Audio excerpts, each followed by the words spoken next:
Estimados alumnos, comenzaremos con la clase de columna vertebral. Quien les habla, María Fernanda Evers. Los objetivos de la clase van a estar en relación a identificar segmentos de la columna vertebral, describir una vértebra tipo, identificar vértebras atípicas y distinguir ligamentos y articulaciones vertebrales. Entonces, lo que refiere a columna vertebral, esta la encontramos en la región dorsal. Mide aproximadamente entre 72 y 75 centímetros. Se encuentra compuesta en total por 33 vértebras. Tiene como funciones las siguientes. Es que contribuye a la postura, da soporte, porque ya que en la columna vertebral se inserta un gran número de musculatura, proporciona movimiento y también brinda protección. Y le brinda protección a la médula espinal. Entonces, se puede ver que en esta imagen está pintado por segmentos, está pintado de distintos colores, cada segmento. El primer segmento, de color rosado, corresponde a las vértebras que son cervicales, y en número son 7 vértebras cervicales. Y los vamos a distinguir con la letra C y un número, C1, C2, C3 hasta C7. 12 vértebras torácicas o dorsales con la letra T y el número que le corresponde, de T1 a T12, 5 vértebras lumbares, 5 vértebras sacras y de 3 a 4 vértebras coxígeas. A la vez, se ve que la columna no es algo que esté recto, sino que presenta curvaturas. Y estas curvaturas, por ejemplo, vamos a ver dos lordosis, una a nivel cervical y otra a nivel lumbar. Estas lordosis se forman, esta primera, que es la lordosis cervical, se forma cuando el niño comienza a fijar su cabeza, cuando comienza a levantar la cabeza y ya tiene un control cefálico. Es ahí cuando recién se forma esta lordosis cervical. La lordosis lumbar se forma cuando el niño o ya la persona comienza a bipedestar, a pararse y comienza con el proceso de marcha, a caminar. También tenemos dos sifosis, que es una a nivel torácico y otro a nivel sacrocoxígeo. Entonces, si hacemos una sumatoria de todas las vértebras que podemos encontrar, aproximadamente van a ser en 33 vértebras. ¿Por qué? Porque aquí a nivel de las vértebras coxígeas es cuando se produce una diferencia entre, pueden ser 3 a 4 vértebras coxígeas. Respecto a una vértebra tipo, esta consta de un cuerpo vertebral y de un arco vertebral.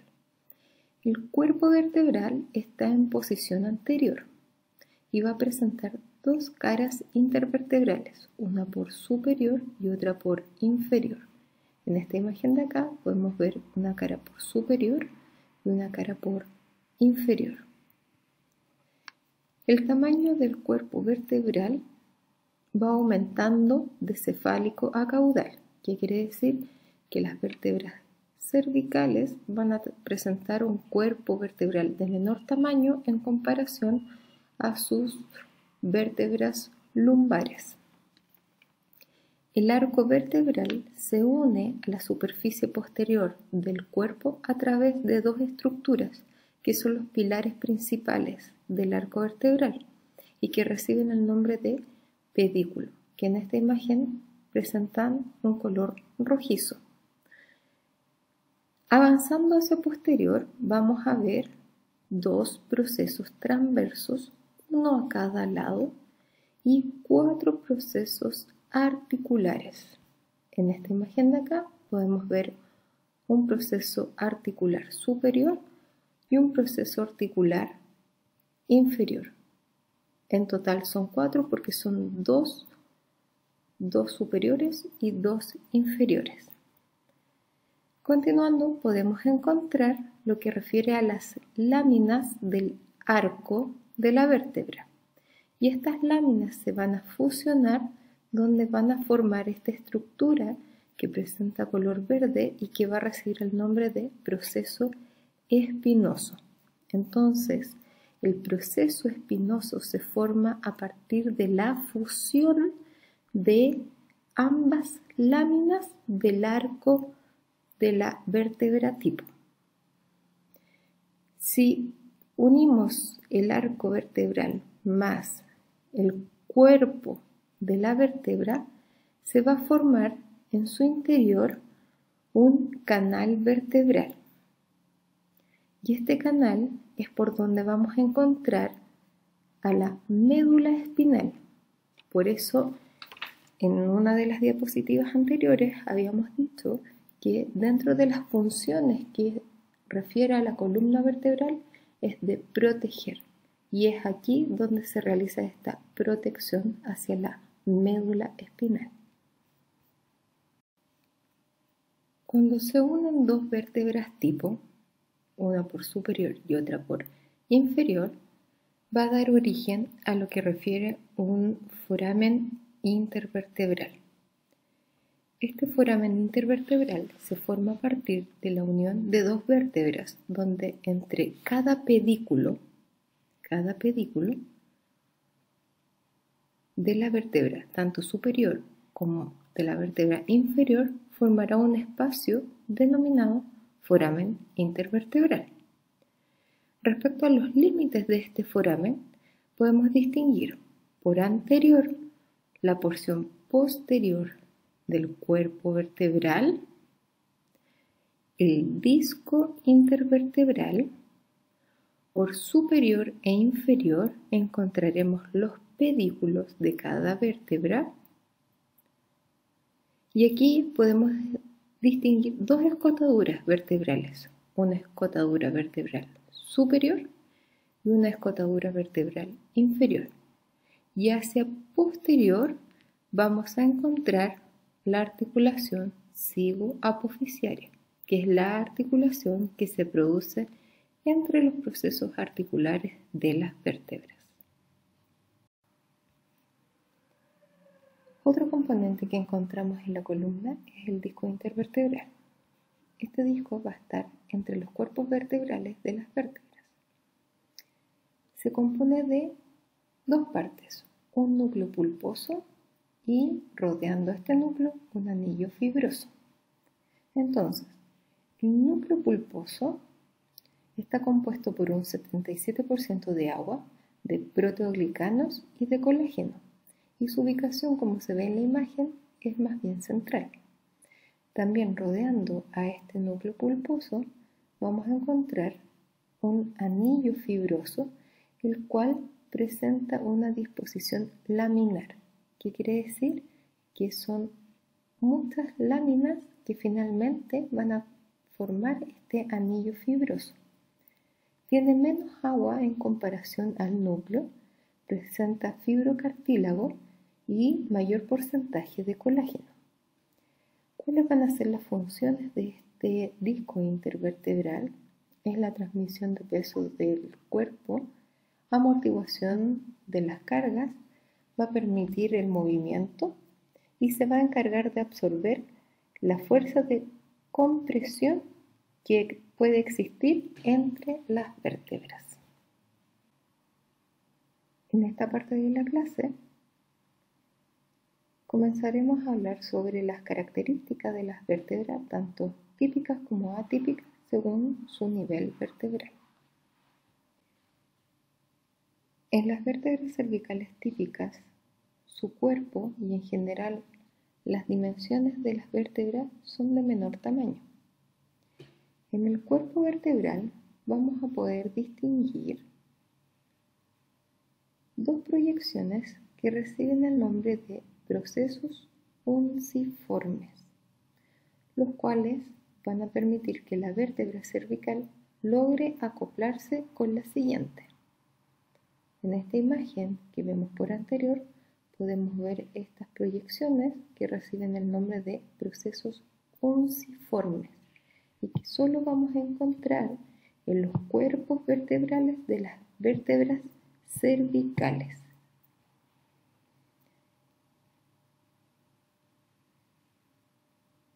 También podemos encontrar los procesos transversos,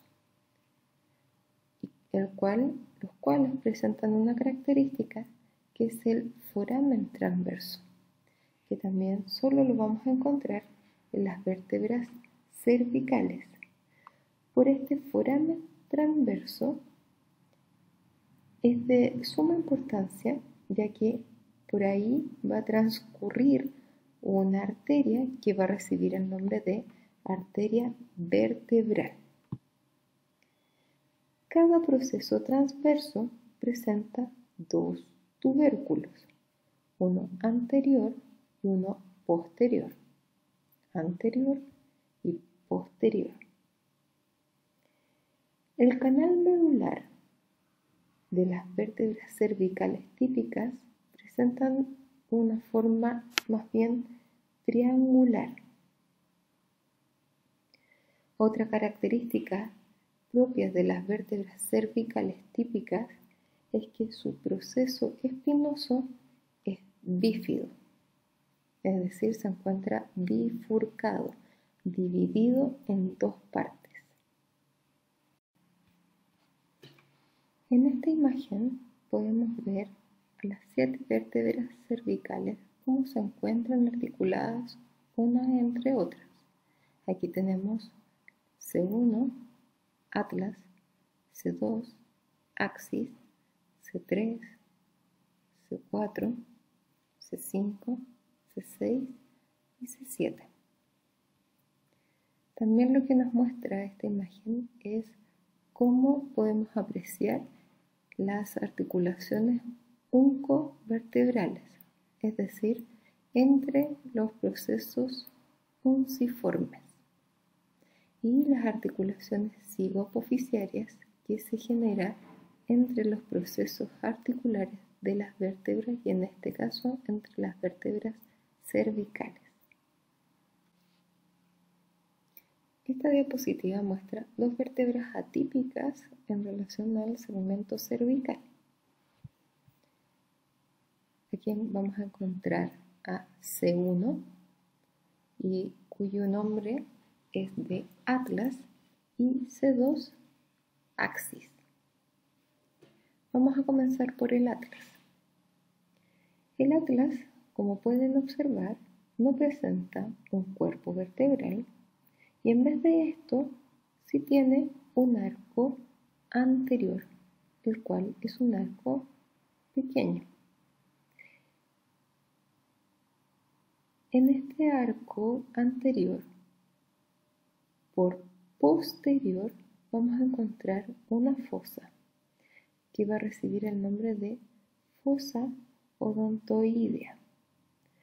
Dicha fosa va a permitir articular con la vértebra siguiente, que es C2. Continuando hacia los costados, vamos a encontrar dos masas laterales, las cuales van a articular con los cóndilos del cráneo. Al igual que las otras vértebras, presenta forámenes transversos en sus procesos transversos. Otra característica es que no presenta un proceso espinoso que se encuentre bifurcado. Pero a cambio de esto vamos a tener un arco posterior. Y si comparamos el tamaño de estos dos arcos, el arco posterior del atlas es mayor que su arco anterior. Entonces, esta es una visión superior y esta es una visión inferior. Continuando con el axis, podemos observar que el axis presenta un cuerpo, pero este cuerpo va a tener una característica, que es una proyección y que va a recibir el nombre de proceso odontoide. Este es el proceso odontoide, que correspondería al diente del axis. En la literatura, en los libros, lo van a encontrar como diente del axis. Este diente por anterior presenta una carilla que va a articular con la fosa odontoidea del atlas, esta fosa que revisamos en el arco anterior. Va a presentar 4 carillas articulares, 2 por superior y 2 por inferior. En el axis se puede distinguir el primer proceso espinoso que aparece con su bifurcación. Continuando con las vértebras cervicales atípicas, también encontramos a la vértebra C7, la cual vemos con su cuerpo vertebral.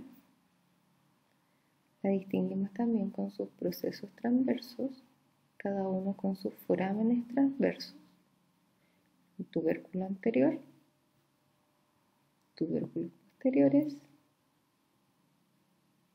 pero algo que la distingue del resto de las vértebras cervicales es que cuando se fusionan las láminas y se forma el proceso espinoso, este ya no es bifurcado.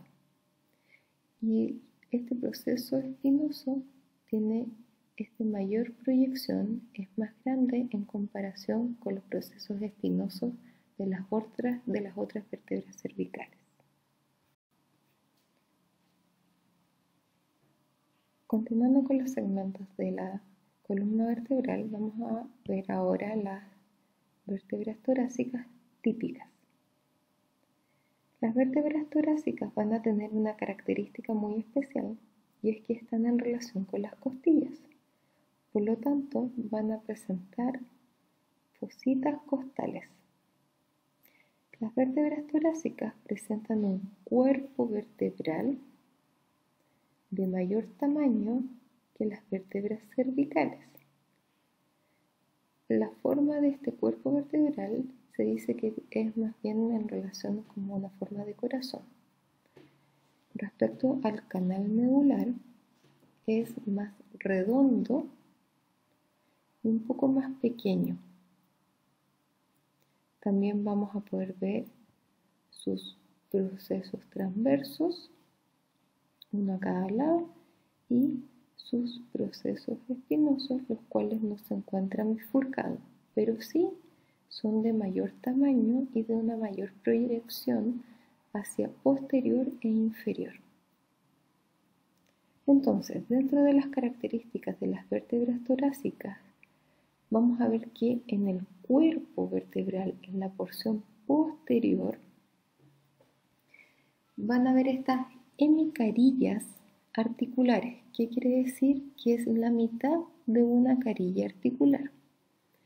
Entonces, para poder formar una carilla completa, vamos a necesitar una vértebra superior y una vértebra inferior. La unión de ambas van a lograr formar una carilla articular completa para la cabeza de la costilla. Y esta articulación va a recibir el nombre de articulación costovertebral. Ahora, la costilla presenta un tubérculo, el cual va a articular en esta carilla costal que la encontramos en la superficie del proceso transverso de la vértebra torácica. Y el nombre de la articulación va a ser de articulación costotransversa. Entonces, en los procesos transversos, las carillas costales son completas, a diferencia que en los cuerpos vertebrales vamos a necesitar 2 cuerpos vertebrales para formar una carilla articular completa. Si vemos una vértebra sola, vamos a distinguir hemicarillas articulares.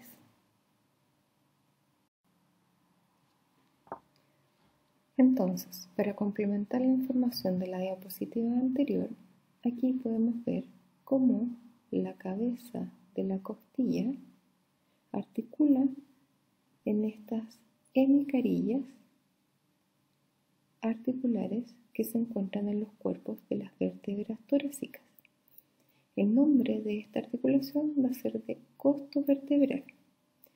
Y en esta porción, que se ve como en una imagen más o menos transparente, va a corresponder a la articulación costo transversa, que se da entre el tubérculo de la costilla y el proceso transverso de la vértebra torácica.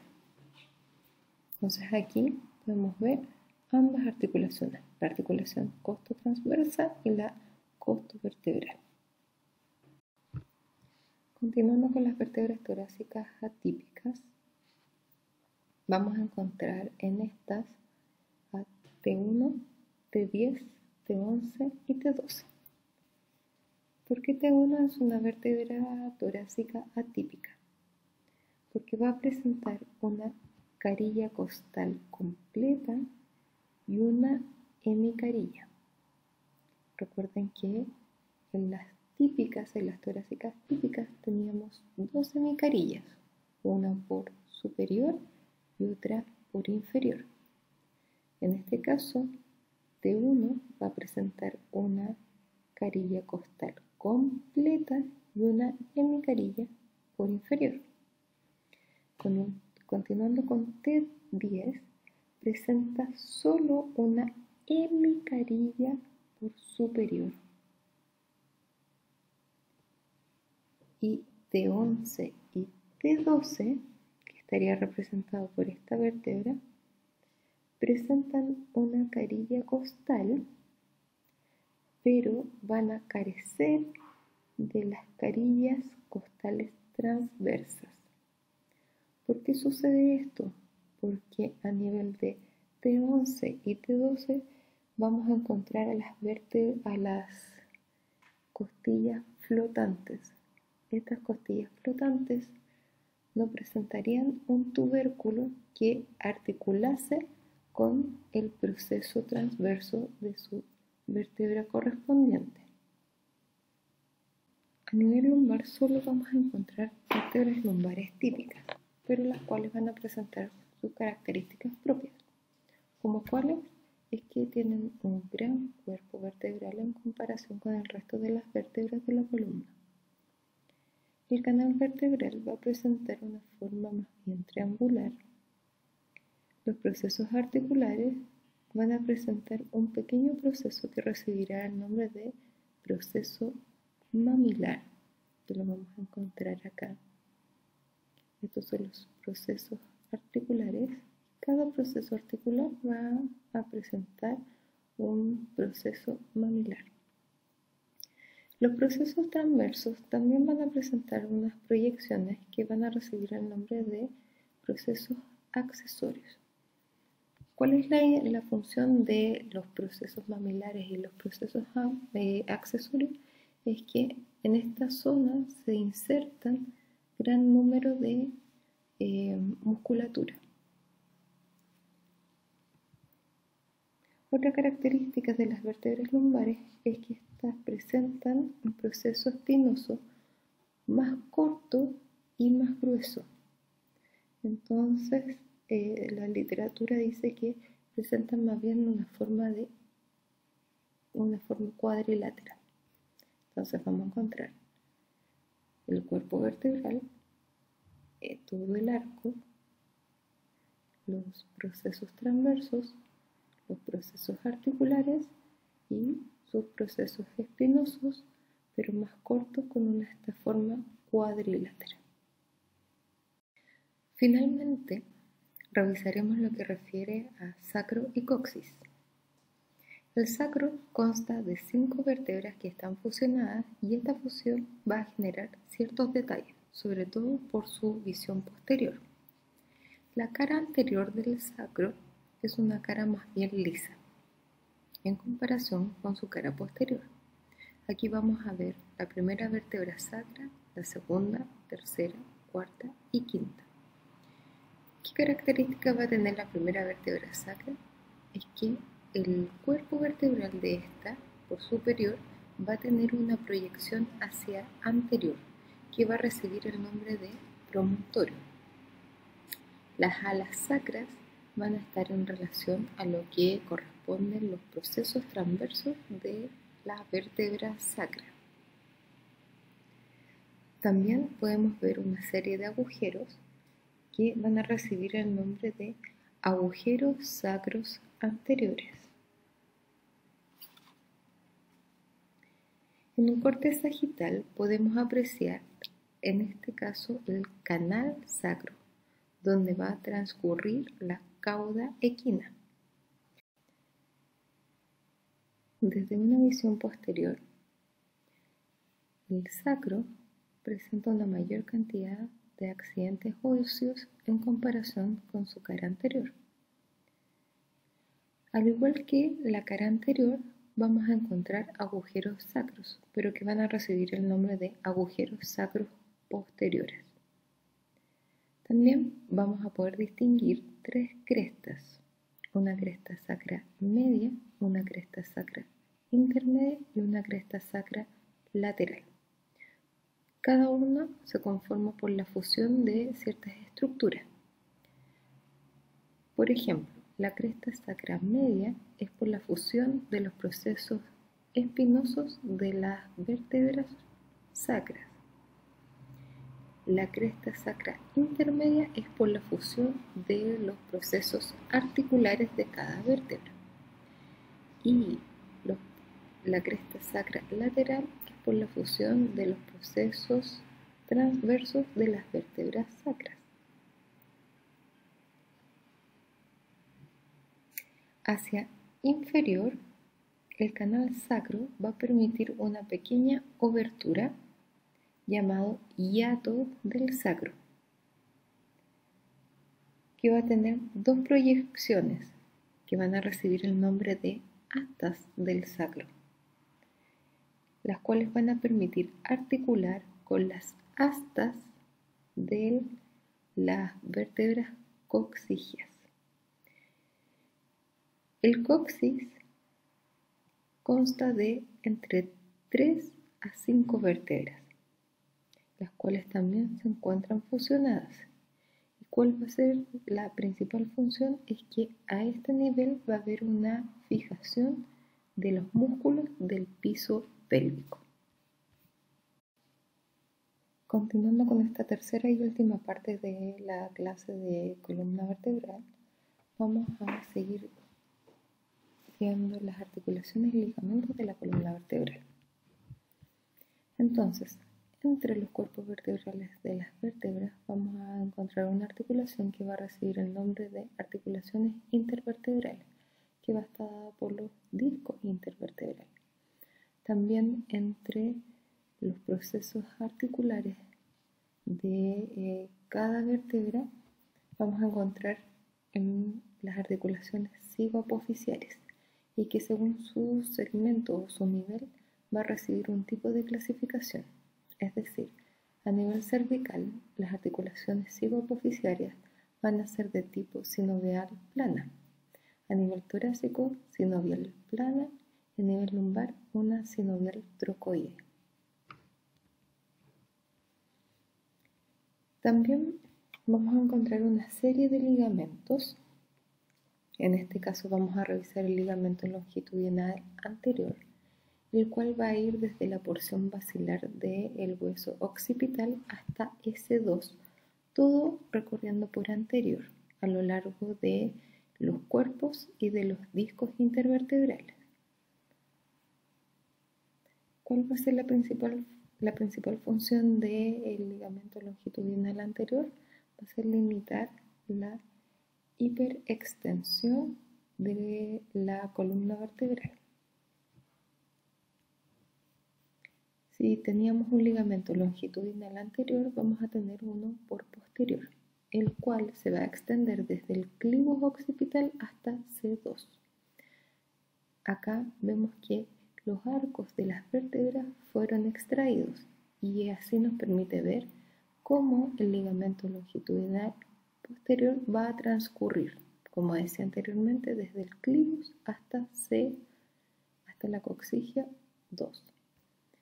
se va a encontrar unido a los discos intervertebrales y a los cuerpos de cada vértebra, pero por posterior, a diferencia del ligamento longitudinal posterior. También entre cada lámina del arco vertebral vamos a encontrar unos ligamentos que reciben el nombre de ligamentos amarillos. Entonces van a ser dos ligamentos amarillos, uno para el lado derecho y otro para el lado izquierdo. La imagen de acá lo que ve es que se extrajo el cuerpo de la vértebra y estamos observando desde anterior hacia posterior estos ligamentos amarillos.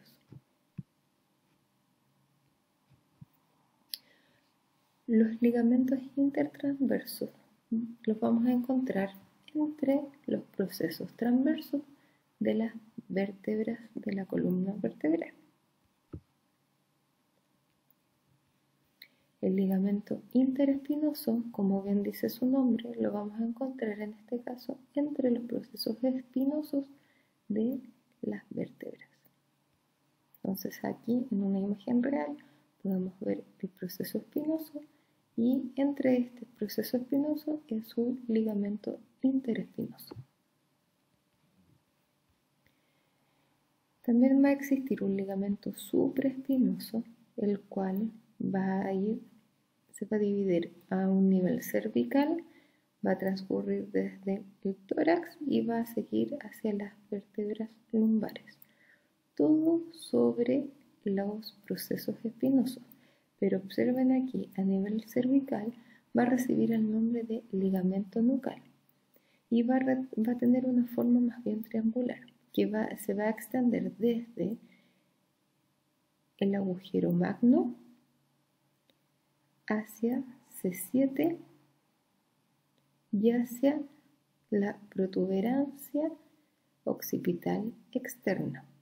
Entonces, después de estos tres puntos va a formar esta forma triangular. Su principal función va a ser el limitar la hiperflexión de la columna. A nivel de las vértebras dorsales o torácicas vamos a encontrar los ligamentos costotransversos y el ligamento radiado. Entonces, costotransverso, como dice su nombre, desde el proceso transverso hacia la costilla, y el ligamento radiado que va a estar en la cabeza de la costilla cuando se fusiona con el cuerpo de la vértebra en estas hemicarillas articulares.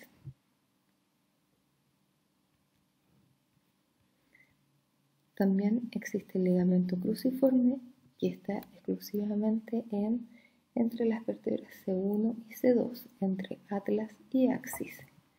El ligamento cruciforme se encuentra formado por un ligamento transverso, un ligamento longitudinal superior y un ligamento longitudinal inferior, a la vez apoyado por dos ligamentos alares que se encuentran acá.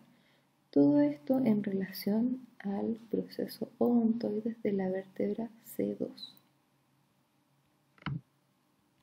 Entonces, en una visión superior, este ligamento cruciforme podemos ver en su porción transversa cómo rodea el proceso odontoides de la vértebra C2, permitiendo que éste se acople hacia el arco anterior de C1.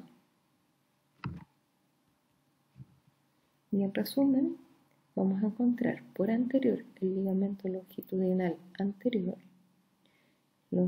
ligamento longitudinal posterior, los ligamentos amarillos, ligamento interespinoso y el ligamento supraespinoso.